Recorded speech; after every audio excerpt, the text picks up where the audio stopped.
به نام خدا. نرم افزار انبارداری شرکت نیکان مهر رو بررسی میکنیم.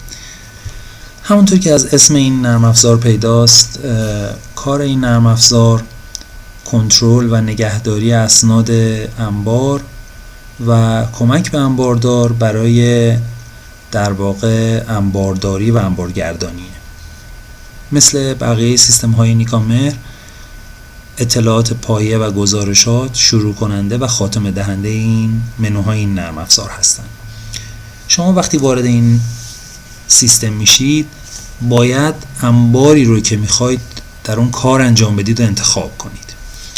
اما چون وقتی سیستم به صورت در واقع خام تهیه میشه، دارای هیچ انباری نیست، شما میتونید وارد قسمت انبارها بشید و انبارهاتون رو تعریف کنید. اینجا ما انباری رو به عنوان انبار محصول دفتر مرکزی از قبل تعریف کردیم و داریم.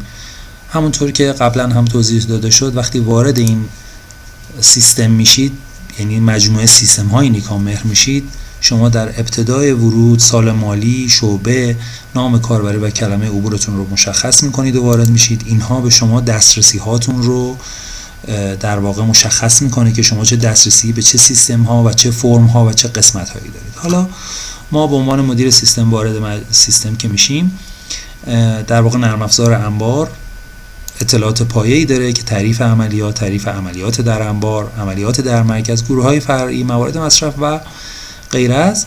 سپس انبارها رو تعریف میکنیم، چه تعداد انباری داریم، با چه روش محاسبه‌ای و انباردارامون کیان، تو چه شعبه‌ای. کالاها رو تعریف میکنیم که البته قبلا هم توضیح داده شده که در سیستم عمومی کالاهای شرکت اونجا تعریف میشه و به انبار در این قسمت اساین یا اختصاص داده میشه. حالا اینجا شما اگر که سیستم در واقع انبارداری رو جداگانه خریداری کرده باشید، به تنهایی خریداری کرده باشید، امکان تعریف کالا رو همینجا هم دارید.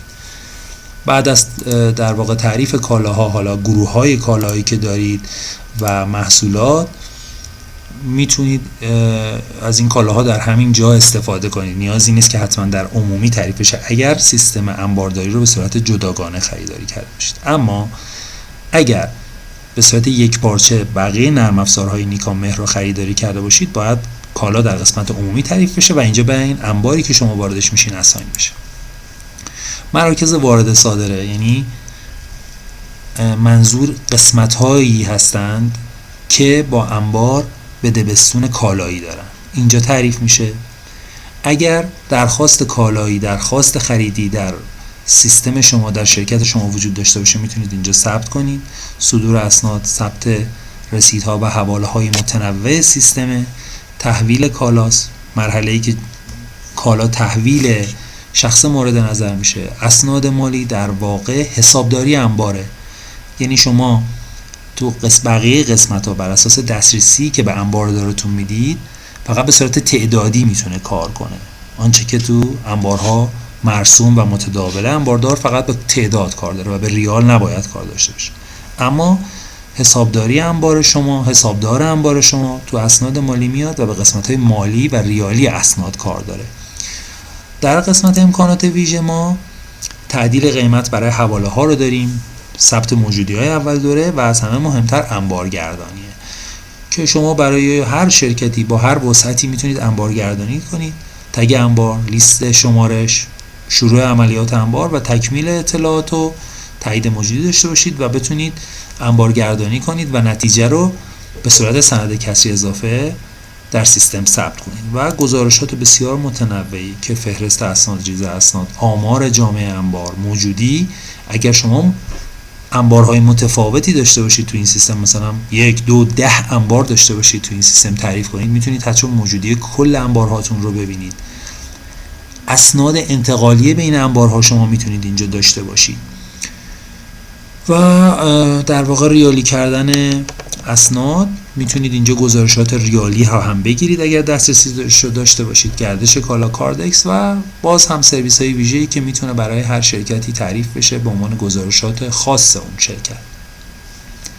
اما آنچه که مهمه، شما وقتی انبارها رو تعریف میکنید اینجا تو اطلاعات پایه میایید عملیات خاصی رو تعریف میکنید، مثلا عملیات اول دوره، حواله انتقالی، حواله به تولید، حواله ضایعات، حواله فروش، رسید از تولید، رسید انتقال به انبار، رسید برگشتی. هر آنچه را که شما اینجا تعریف می‌کنید به عنوان عملیات، میتونید این عملیات رو به انبار خاصی اختصاص بدید و از اون در قسمت صدور اسناد برای رسیدها و حواله هاتون از اون استفاده کنید که اینجا انواع رسید و حواله وجود داره. وقتی دکمه افزودن رو میزنید و وارد اون قسمت میشید، میتونید انواع عملیاتی رو که تعریف کردید و به اون انبار اختصاص دادید ازش استفاده کنید. و حتی این امکان وجود داره که کاربران خاصی برای هر انبار مشخص بشن که اگر شما انبارهای متفاوت و کاربران متفاوتی دارید، فرضاً یک کاربر فقط با 2 تا انبار شما میتونه کار کنه. اینها در سیستم انبار کاملاً امکانش وجود داره و دسترسی ها هم که بارها توضیح داده شد، اگر شما دسترسی ها رو در واقع تعریف کرده باشید، هر کاربری بر اساس دسترسی خودش به فرم خاص و حتی دکمه خاصی میتونه دسترسی داشته باشه یا نداشته باشه.